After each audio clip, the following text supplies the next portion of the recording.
Pernahkah hati kita gelisah, tidak tenteram, saat melihat kejayaan orang lain? Rasa cemburu itu, ia seringkali datang secara diam-diam, tanpa kita undang. Ia emosi kuat, berpotensi menghancurkan ikatan persaudaraan yang paling suci.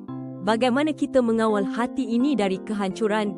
Firman Tuhan dalam Genesis 4:7 mengingatkan kita, jika engkau berbuat baik, bukankah engkau akan diterima? Ayat ini mengajak kita merenung. Walaupun diuji cemburu, kita sentiasa ada pilihan untuk berbuat baik. Kita boleh memilih untuk memberi, mengasihi, dan tidak biarkan kebencian menguasai diri. Pilihan itu sentiasa di tangan kita untuk kebaikan sesama. Marilah jadikan hati ini taman kasih sayang, bukan medan persaingan. Setiap saudara-saudari kita adalah anugerah Tuhan.